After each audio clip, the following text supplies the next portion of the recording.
В Пензенской области прошел фестиваль чувашской культуры «Акатуй». Туда отправились не только представители Чувашии. Приехали также гости из Татарстана, Башкортостана, Ульяновской и Саратовской областей. Встречали традиционными обрядами, блюдами чувашской кухни, песнями.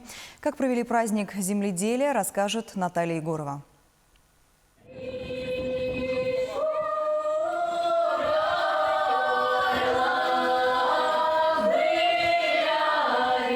Хоровод, любимые народные песни и много национальной еды. Праздник окончания сева – один из самых важных для Чувашии. Акатуй – это временная передышка перед летними сельхозработами. Как отметишь, так и аграрный сезон проведешь. Обильное угощение должно было привлечь такой же обильный урожай. В этот день всех подчивали домашним пивом, готовили творожную запеканку чыгот, шурбе. В селе Неверкино Акатуй проводится в третий раз. Был организован на грант правительства Пензенской области. В регионе сейчас проживают более 6,5 тысяч чувашей. И большинство из них как раз в Неверкинском районе. Здесь 7 чувашских сел, и этого праздника жители ждали целый год. Для сохранения чувашской культуры, для сохранения чувашского языка проводится такое мероприятие. И мы этому очень рады.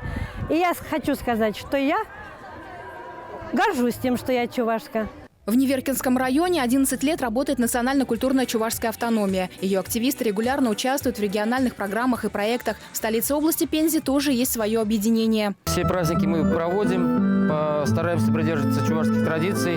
Фольклор у нас глубокий. На мероприятиях разговаривают только на родном языке, потому что мы говорим на родном, мы думаем на родном языке. Интерес к родной исконной культуре постепенно угасает, говорят местные активисты. Молодежь все труднее привлечь к изучению языка и обычаев предков. Поэтому важно не опускать руки, продолжать работу и стремиться заинтересовать новые поколения пензенских чувашей национальными традициями. Чтобы дети наши не забывали чувашский язык, мы проводим в библиотеках День чувашского языка, где они изучают словари, в тот раз мы выдавали, чувашские песни слушают, учат чувашские стихи.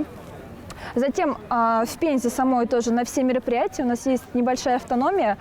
Тоже молодежь созываем студентов, школьников с районов, чтобы мы показали свою культуру. В селе Большой Бекмурзино пошли еще дальше. Там второй год дети на внеурочных занятиях изучают чувашский язык. Причем уроки интересны даже представителям других национальностей. На эти занятия ходят учащиеся нашей школы начального звена и среднего.